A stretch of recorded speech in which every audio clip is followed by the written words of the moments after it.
Michael, so great to see you again.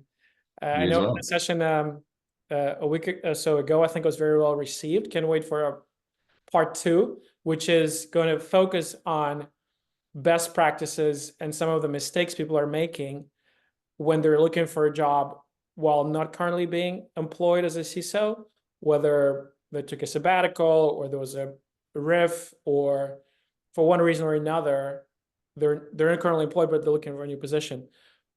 What, in broad strokes, what are some of the best practices and best tactics that you see in the market that someone in that position could consider as they're embarking on the on this journey of finding the next position, next gig? Yeah, great topic, Nisha. I'm glad we're talking about this because I literally see it every day. But by the way, the other scenario I would mention here is that the person that took a role thinking they were going to have a level of sponsorship around the program that they were going to be building. This is what was discussed during the interview process, but that's not the reality after they've started.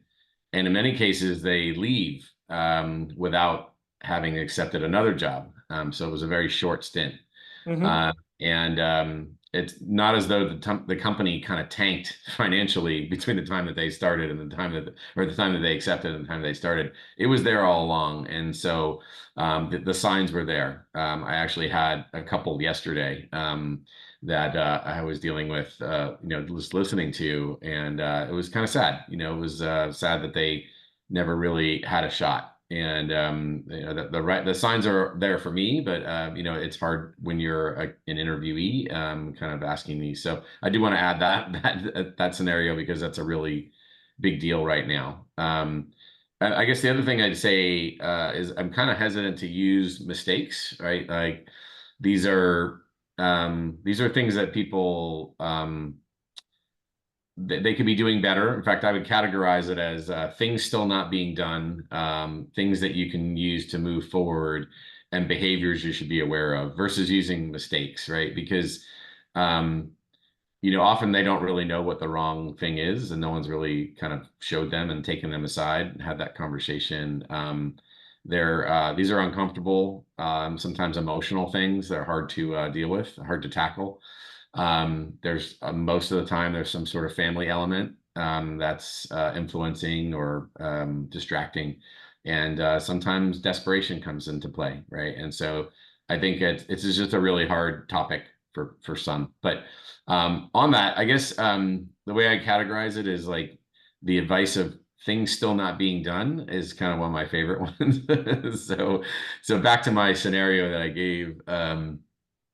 I think just knowing, in the interview process, let's talk about that for a moment because this is where this all starts. Is things that are still not being done. The number one thing is the questions are not being asked correctly. The candidates, they're still not asking the diligence. They're not being as curious as they are when they're trying to um, solve an incident in their own environment, looking at the options. I mean, you're not very robotic when you're really trying to figure out problems. And I think CISOs and just senior executives in general, but CISO specifically, they just have to ask the right questions. One of the best questions that I love to ask a client, because I think I mentioned on the last one, we only run 30 or 40 maybe CISO searches a year, but we speak to close to 150, 200 on average clients a year or potential clients. And a lot of those don't work out. There is some competition, but a lot of the times it's just we realize it's not a CISO search, and we have to, kind of delicately, sometimes not so delicately, tell the client, tell that client this is probably not going to be a search for us or for you guys to run. And one of the reasons why is that they just simply cannot define what their program is now or even in the future. And so one of the questions I like to ask is, what does your security program look like at each component 18 months from now, right? 18 months is sort of it's not too far out, it's not too close. Usually takes a good, 90 days for someone to assess what's going on. It takes another 6 months for a program to be driven and funded and budgeted. And then, then you have to look at measurement. And then that's the thing is how will you measure that? If I ask you in 18 months what the measurement was of success, will you be able to specifically define it? Most companies will answer, well, we just don't want to be breached, which really isn't an answer. It's basically telling me you haven't really thought critically about how this person's role is going to shape and impact the company. And so I just that's one example. There's tons, right? But knowing what questions to ask in the interview, to the board members, whatever you're going to be exposed to, that is key. And it's still not being done today. So let me stop there because there's a couple other points, but I just didn't know if you had questions on that one. Certainly. Well, I just wanted to understand what's the difference from the technical perspective for someone who is passively looking, they're still employed, they're still kind of like their position, but they're looking for the new chapter. They're either bored or something changed in at their employer or with their position or with their mandate, and they're looking for the new role a year from now versus someone who is not currently employed but actively looking. I think it's just my understanding, and just from an outsider looking in, the difference is leverage and the difference is perceived brand. And I wonder how, from the technical perspective, even before you get to the interview, before you get a chance to ask those due diligence questions and qualifying questions, I wonder, just from the technical perspective, where do you recommend? Well, Yeah. how do people calibrate their expectations in terms of approach, attitude, how much time it's going to take, what's the best use of their time, versus in the position when they're not currently employed versus if they're still currently employed but maybe more passively looking, from someone who is. And you mentioned desperation. I maybe not going down that rabbit hole too much, but what steps, the moment you realize you need a job, what's the best use of the time, and what's some of the tactical advice you can give for people, and also what's some of the perspective and insight you can provide from just managing expectations. You mentioned the number of searches you run, maybe roughly how many of them are filled with people who you basically convinced to leave their current job versus someone who is fully on the market, not currently employed, just so that people can expect, because I think a lot of frustration comes from being surprised in terms of what you expect and what the reality is. And Mm-hmm. also, as you mentioned, mistake was probably the wrong word. It's just things that are not being done because of the lack of the knowledge and perspective. So I was not aware that I need to do A, B, and C, and I Right. wasted 6 months of my time. So so if maybe kind of take those paths, Yeah. There's a lot what's your there. perspective? Yeah, there's a lot there. Yeah, and just there's no mystery behind it. Most of the searches that we work on, I mean, we're retained executive search. The client is essentially uh, paying us to educate them on what the market will bear, what the market conditions are, and what the choices are, and the different archetypes. I would say the majority of our searches are candidates we have to extract from another location or another position. They're not actively looking. We do place candidates who are actively looking, or they're on a break. I would say the percentage is smaller though. Maybe, it's 75-25 or 60-40. I haven't really done the analysis, but it's the majority are people that are not currently, they're gainfully employed and not currently looking, just to quell the mystery there. But yeah, so let me get into a couple of things that kind of the advice to move forward, or establish the I'm ready to go. We call it dating as a joke, but it's like when you're ready to start dating. That's when and none of us are good at dating, I'm sure, but so that's why we use that analogy, because it's not supposed to be something you're good at. It's supposed to be fairly uncomfortable and awkward, and so we just wanted to offer some guidelines. I think the one thing, more so even than, I mean, the obvious one is, get your resume and your LinkedIn ready. And we talked about that a little bit on the last session, but I would say even more so than that is get your references in order, right? Specifically, those that you managed for, so direct hiring managers, anyone that's a great counterpart. So on the CISO side, it would be that general counsel or head of product or engineering, your CTO, your sales team if you're doing some sales enablement. Just the list goes on. The CFO, board member, because and then by the way, someone that's also worked for you, or multiple people that worked for you, because you want to be able to show different angles of yourself. A lot of people wait to get references lined up. It's actually a fairly easy thing to start doing now, especially if you know that, let's say, a riff is coming, or even if you were surprised by that, make sure while the iron's still hot that you go and ask those people who just were responsible for that change to make sure that they're a reference, right? And if it's a breach, for instance, and you're the scapegoat, or perceived scapegoat, I should say, find the people that help you remediate, right? That is not everyone in your company, but also what are what are the providers, right? If you hired Mandiant to come in, or if you hired CrowdStrike to come in, like find the people that you're working with there. They will have worked with you in a point of pressure. That would be great references for them to see who you are, how you operate in those stressful times, right? The legal teams. You will be back channeled. I will let you know that. Like that is, since about 2019 on, almost all of our searches request, or the client goes off and does their own back channeling through their. I mean, everyone knows a CISO now, so everyone can get a good feel for what that is. So that's one thing, is really get your references in order. Sounds like a small thing, but there's a little bit of an art to it. So that's one. I think the other one is really honing in your storytelling, right? Can't tell you how many examples I have where I've asked someone to kind of walk me through your program details of the program you just built, right? Like this should be fresh. They really struggle with like breaking down succinctly how how their organization worked and how it was structured. I had one the other day where I just had to have the person stop and start over. It's not a test, right? What did you actually just go through, right? What was the scope and what were your accomplishments? It's as simple as that. Be able to narrate that, be able to storytell around that. Did you learn something? If there was a breach again, what was the measurement of success before you got there? What was it during? What was it after? What were the lessons learned? But just have that story down on each one of your major components in your career, and preferably the ones that are more recent, because that's what everyone's going to start looking at. So that storytelling and really getting down to the narrative, being better at your own narrative. I can't stress that enough. That's just something that people could be doing better now.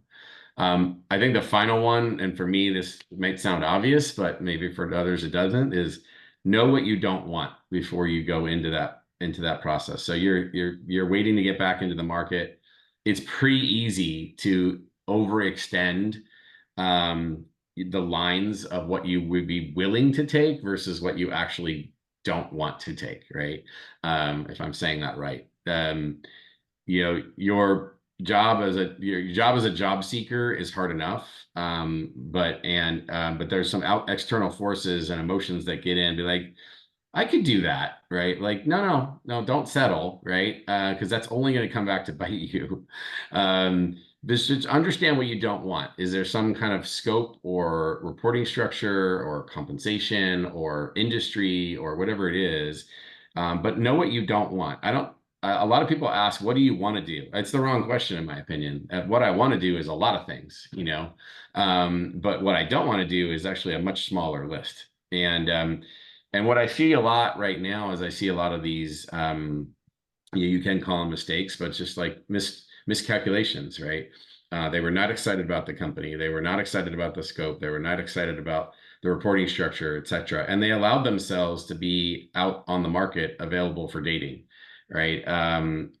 They did not get a market offer, so they just put themselves out there. I had someone last week, it happens about once a month, in fact, where candidate will tell me they took a job, but they're still looking. I don't even know what to call this, but they needed a paycheck. I get it. They needed to be back in the market, but they put themselves out there. It's a settlement, and it's a terrible feeling for them. It's also really tough for someone like us to go pitch that narrative to a client. Well, my candidate settled, and so they were running from something, not towards something, and that's a tough narrative. But I get it. I get it. Just be careful of what you don't want, and have yourself a line, right, and a barrier there. So those are. Let me stop there. Those are a few things For that. sure. And in terms of settling, I think it's time really plays into this. And I would imagine the more proactive you are in your search, the earlier you start fixing your resume, fixing your LinkedIn profile, lining up references, understanding what the market can bear in terms of compensation and things like this, and just being crystal clear on what exactly you're looking for. And I think will save you time. And the more time you have, the more leverage you have. Because if obviously if you have a family mortgage, and you have I don't know, a run rate of expenses, there are only so much you can hold out for the better offer before you kind of forced to settle. So it seems time is one of the bigger factors there. And from kind of that perspective, again, just to set expectations. So for someone who was scapegoated, for someone who was riffed, it sounds like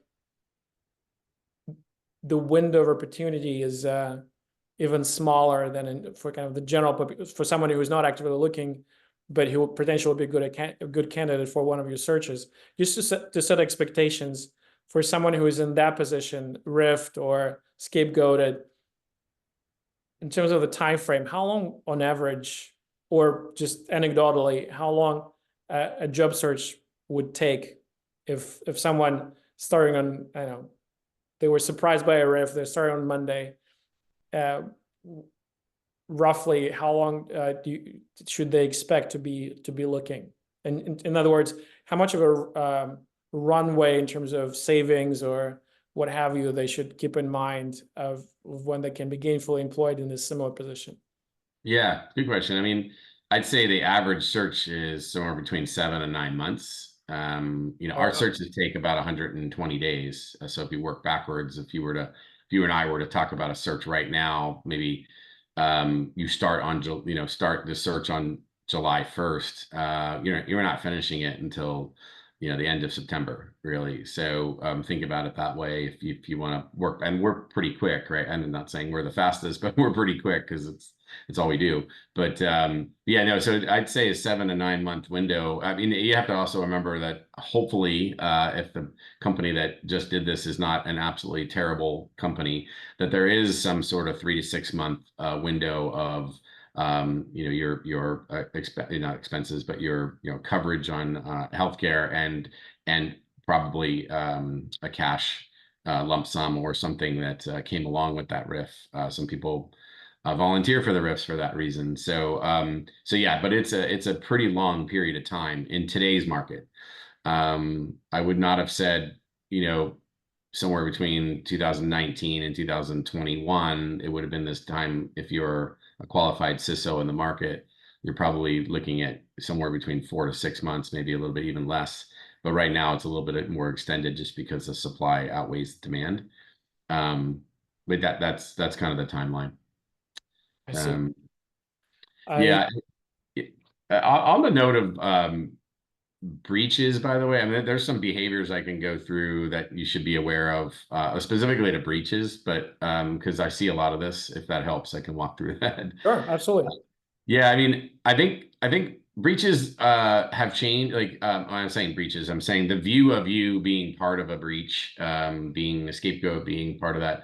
That's really changed quite. It's not so subtle either. It went back like 2017, 18. That was pretty rare, or more rare, when a CISO was, in that situation. I would say now it's almost like a badge of honor. I actually look for people sometimes that have gone through a breach because they've learned an extensive amount of life lessons in a very short period of time, and how to, at the same time, navigate their company through that. That's really quite a special skill set. It is a skill set, by the way. It's very much a superpower if you've been through that. It's definitely not a negative. And I think most of the world now understands how terrible this could be for a CISO. Just, it's an indirect reflection of their team's hard work and efforts, and that is an emotional reaction, right? That is someone tells you like, "Hey, Misha, you and your team either didn't do something or did do something that not deliberately caused harm to the reputation of this organization, when the whole time you've been working to make sure that doesn't happen." Like, that's a shot in the stomach, right? Like that's a hard one, right? And but I think most people now understand the one thing about cybersecurity becoming more mainstream is that most people understand that this is a really hard thing for the individuals involved.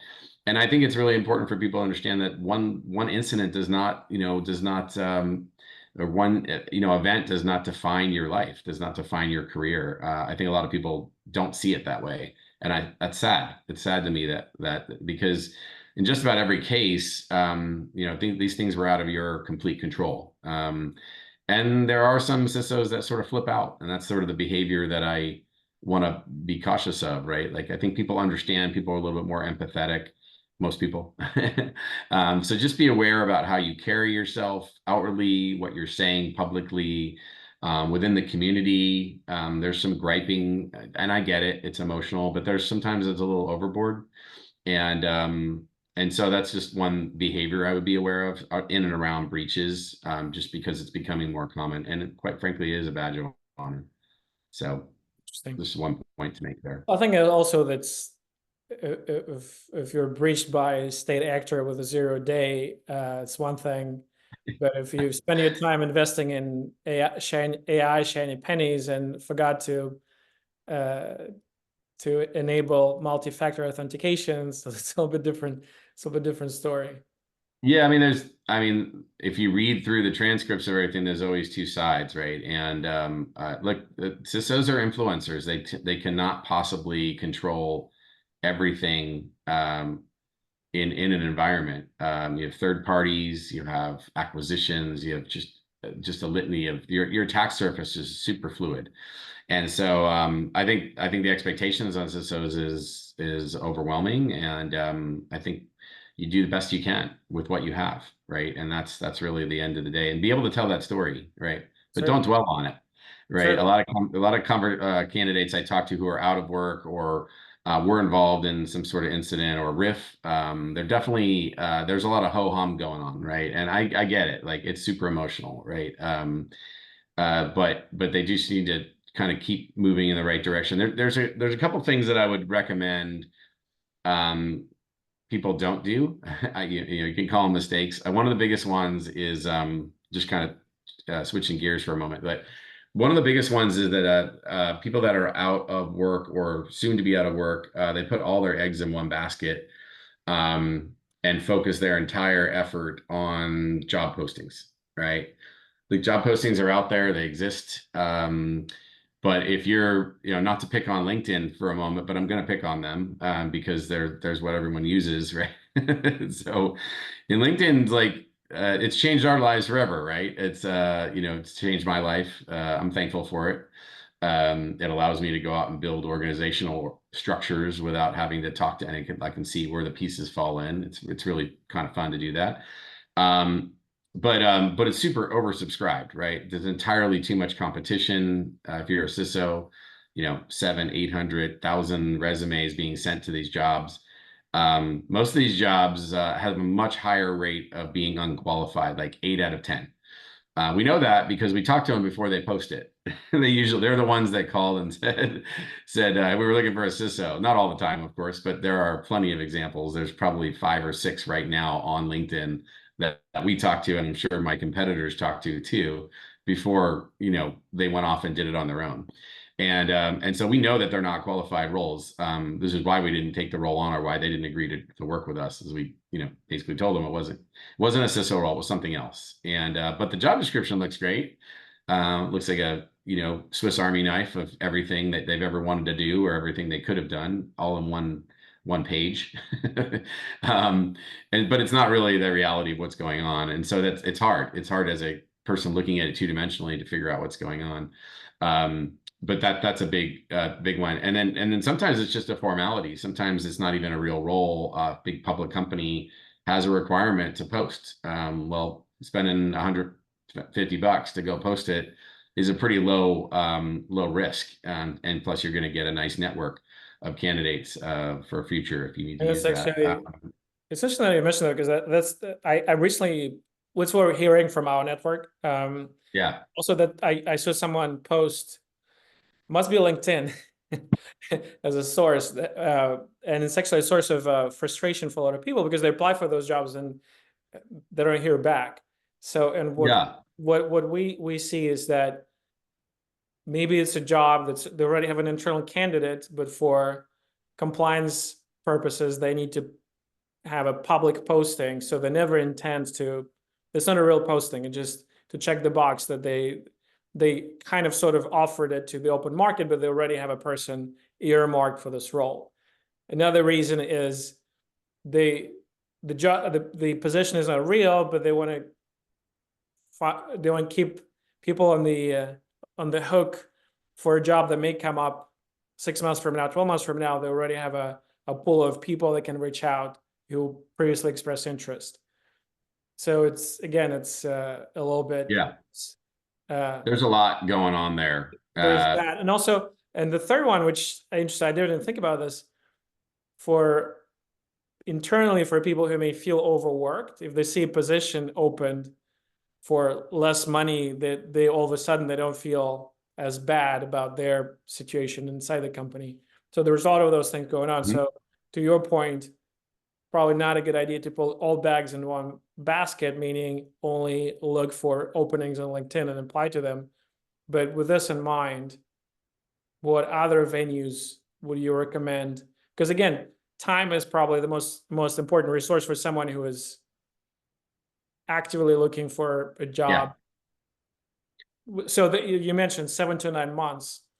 How would you go about spending your time, assuming that the resume is done, LinkedIn is updated, I reached out to all people that could be a reference, I secured that. Where should be spending time within these first Yeah. 1, 2, 3, 4 months?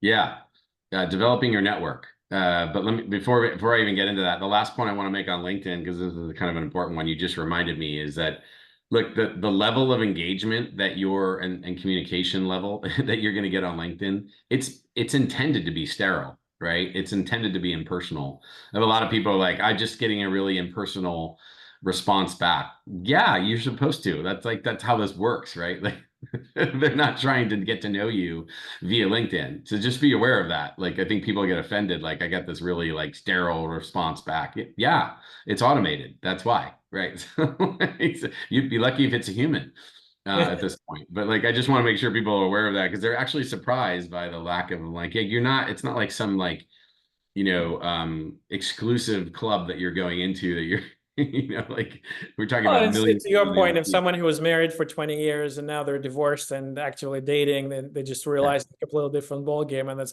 part of the reason. That's how the game works now, and you it need to be is. aware of that. And that would be terrifying, by the way. But so for me, so yeah, I mean, I can only imagine the amount. So anyway, but the network, I think this is there is no silver bullet answer to this one, Misha. But I think the network and how you use the network, right? Most CISOs use a very small percentage of their network, maybe 10%. It's the low hanging fruit. It's the perceived direct influencers in their world, right? Those who will be able to help you. And by the way, you should have no hesitation going to those direct influencers, right? These are people that you likely have put a lot of deposits in the relationship. It was natural, it was organic. They are there to help you. They've always been there to help you. You've always been there to help them. That's easy. But that's also only 10% of your network, right? It's not an exact figure, but it just feels like it, right? When I start talking to people about who else is in their network, I'm in their network and I can see everyone else in their network. That is the beauty of LinkedIn. You can see everyone else's first connections and be like, you're connected to this person, you're connected to that person, assuming you're connected to them. And since those are pretty good about identifying direct influencers and even some indirect influencers, but they're pretty terrible about the larger category of what to do with that larger category. There's everyone else, right? You've got 80, 90% out there. The goal is to turn all these other people into either direct or indirect influencers through your storyline, through what you're trying to accomplish. So what I mean by that is, where are your, people don't look up, like, where are your former colleagues? Where are the former consultants you worked with? Where are the former vendors or current vendors? Where are the auditors, right? Where are they now? Sort of question. And most people just look at the last couple of people that have commented or have done something, and that's where they kind of gravitate towards. And it's really low-hanging fruit to look at where your network could be helping you, right? You need a lot of people telling your story on your behalf. And and then you'll be able to ask more referrals, right? You'll be able to ask those direct influencers for more, converting a lot of direct influencers into referrals for you. And that's how this network works. It's not just here's the 10% and let's get the most and just keep on squeezing the blood out of that rock. That dries up pretty quickly, and that's when people get highly demotivated. They get depressed. I'm not getting calls. Like, well, there's more to your network than just who you found. And when I spend time with people on my kind of cadence calls, I'm always like trying to dig into who else in your network is influential. Like, I'm not the silver bullet. Those people aren't the silver bullet. Like, we are here to help you, but there has to be more, right? And what is usually, assuming, let's say you're connected to all those people who potentially could be influencers based on where they are, which organizations they are, and what is usually when you're reaching out, what is the ask? Is it, hey, let's grab coffee. Hey, let's grab 15 minutes. Let's do a quick call. And Yeah. is the ask, I'm on the market. Do you have any jobs? And it's kind of a yes or no question. Or is the ask, hey, I'm looking. Do you mind connecting me to someone who is potentially could be a hiring manager? Or so are you looking for kind of yes or no answer if the organization may be looking to fill a position or create a position that may not even exist at this point? Or are you looking for to be referred further to someone who is the hiring manager, the decision maker, who would, or maybe both? I mean, what's because I think people are uncomfortable. People are uncomfortable asking. Yeah. They're uncomfortable. They're uncomfortable. They don't know if they invested in the relationship, but it was 5 years ago.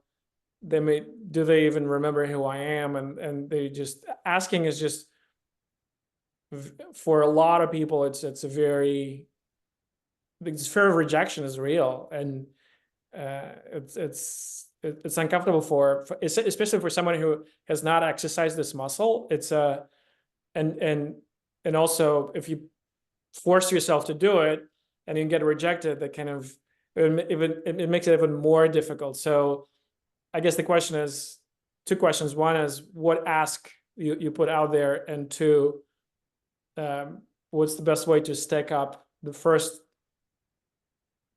people to reach out to, so you get positive reinforcement and you get what's the low-hanging fruit? What's the who is more likely to give you the referral? And so you can start with them, build this muscle, and then be more comfortable reaching out to someone you may not have talked to in a couple of years. Yeah, by the way, this is why I love these discussions with you, because I wasn't even thinking about it that way. I don't even. So don't ask is the answer. Don't ask. If I haven't spoken to someone in a long time, and there's a lot of those, I apologize to all those out there that I haven't spoken to. I'm pretty diligent about my LinkedIn. Like I can't remember, we discussed this last time, but if you look on LinkedIn, I've been a member since 2002. I think right when it came out.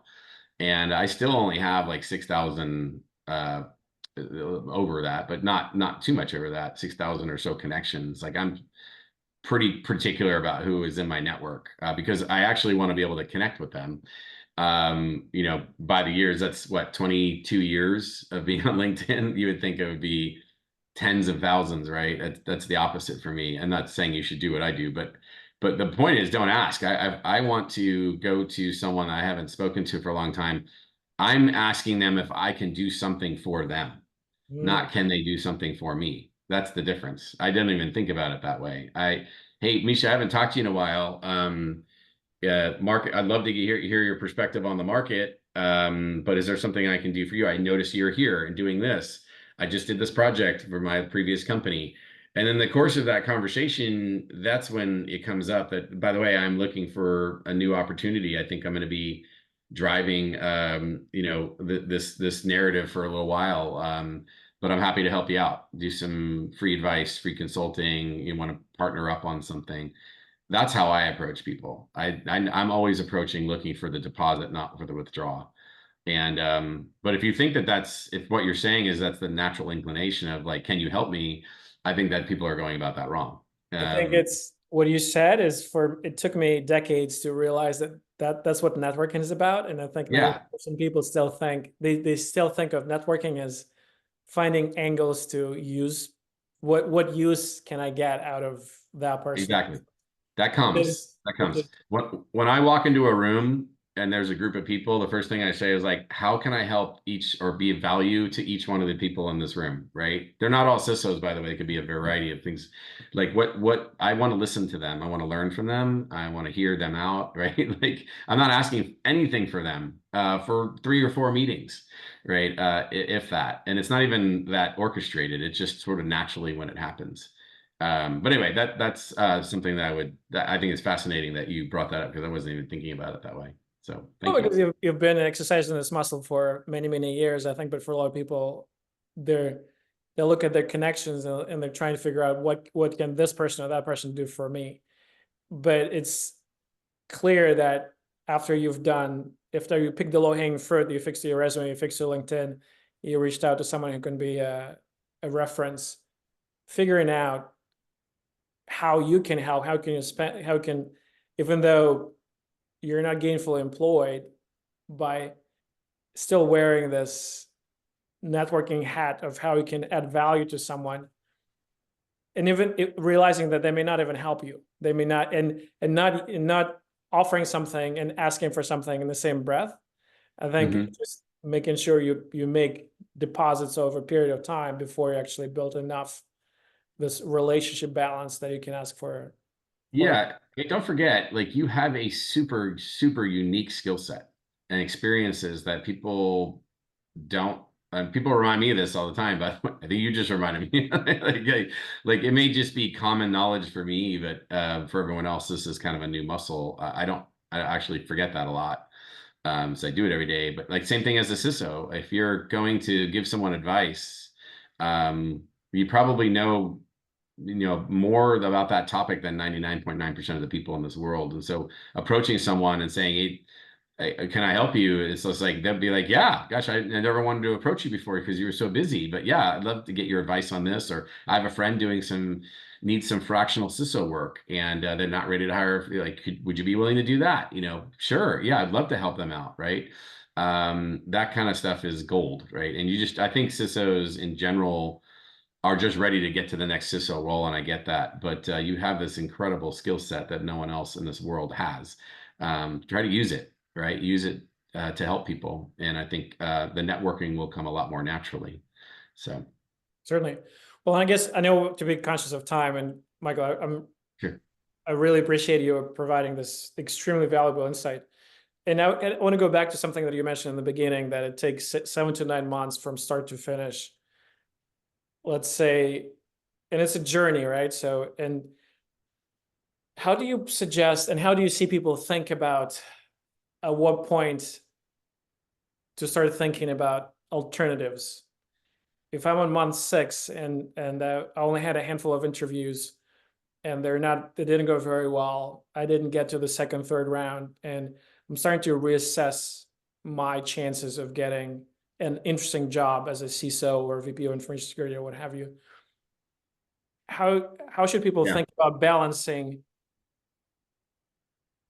alternatives, whether it's VCISO, whether it's VC academia, or I don't know, consulting, or I know, book writing, speaking, what have you, like 10,000 different other venues that you can Yeah. deploy your skills, not being an executive, information security executive.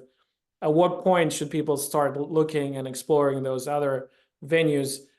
Because I think the biggest risk is you did all those things, you went through all the emotions, you're at month 8 and you don't really have much to show for it.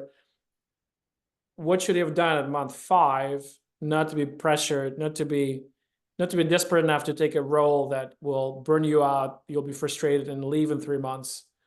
How should people think about this?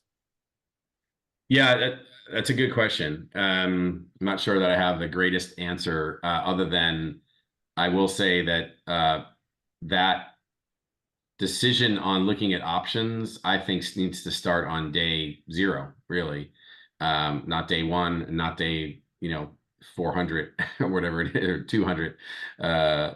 Because yeah, I find that, and I'm just thinking about the people that have done this successfully, right? They have given themselves options, right? They've used their skill set, they've used their network, and they've given themselves options. They have a small amount of speaking engagements to get their brand out, or they're writing a blog, or they're in an open source initiative, or they're helping out at a conference, just volunteering, and maybe it's led to a panel. It's like they're doing that piece a small percentage of the time.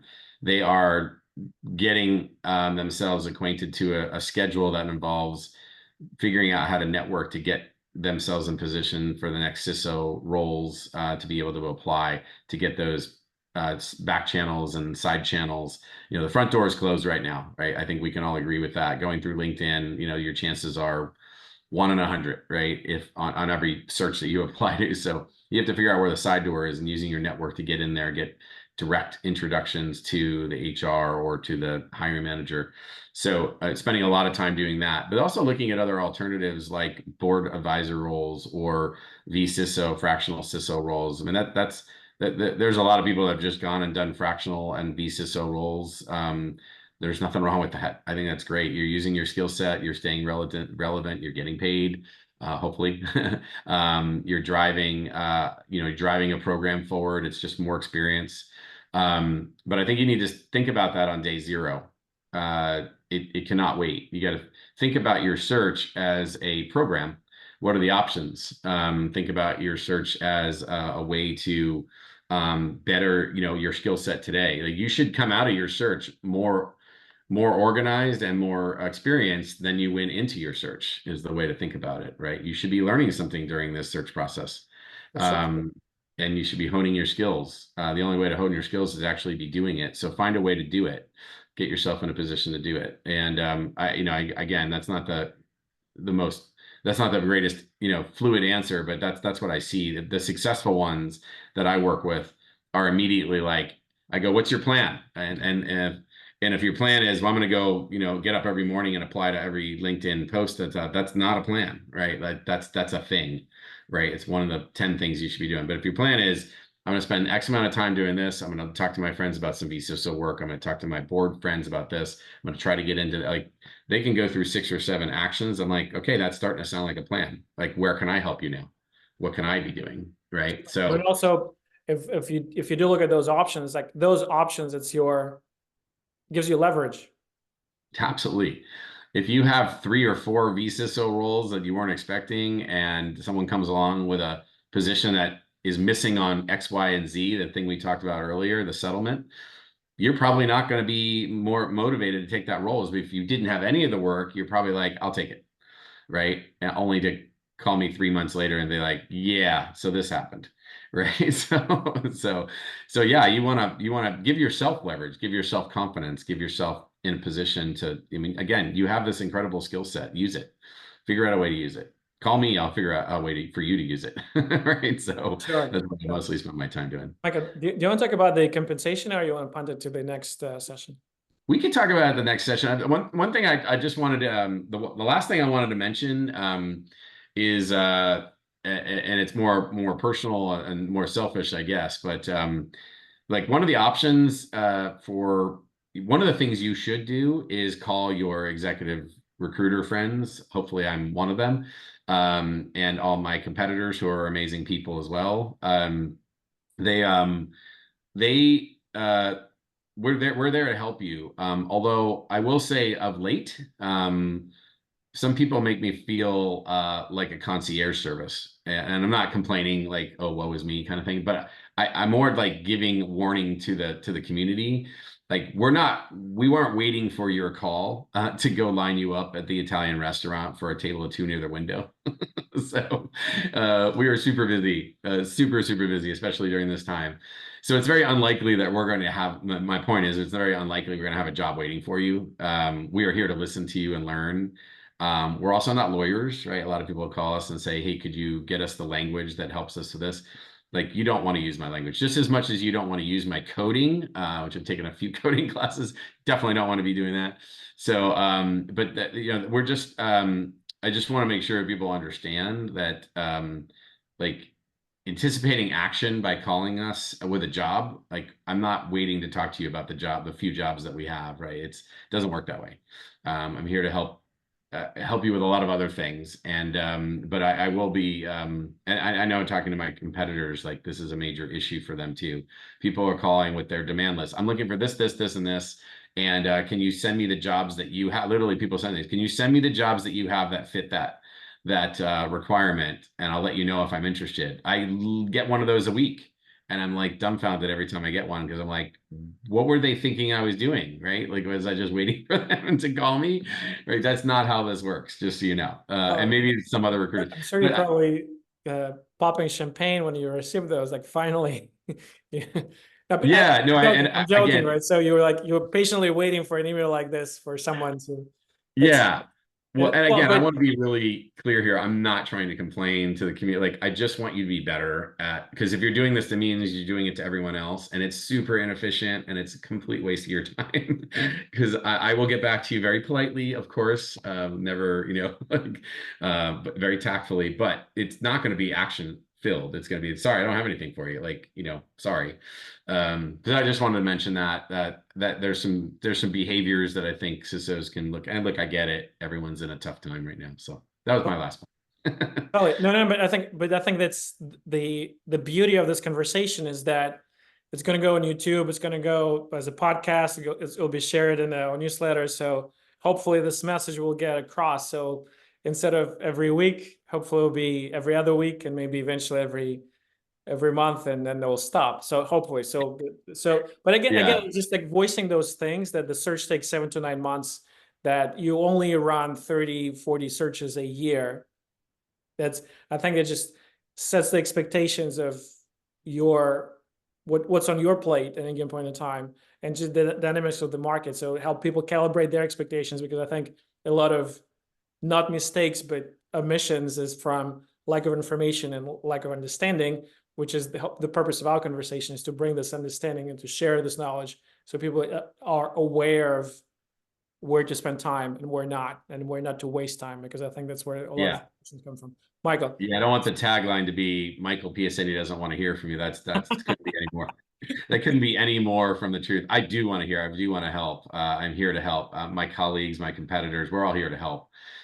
Just, it's overwhelming sometimes Well, and when. I think if there's anything people can learn, just give 10 times before asking for something. I think. Yeah, that's the rule, right? That's the rule that works. It doesn't feel like it's getting anywhere sometimes, and sometimes you feel like you're stalling. I've been there many times. But it does pay off. It's not a karma thing, it's actually a statistical thing. So, For sure. yeah. Michael, thank you so much. This was amazing. Yeah, thank you very much. Great to see you again, Misha.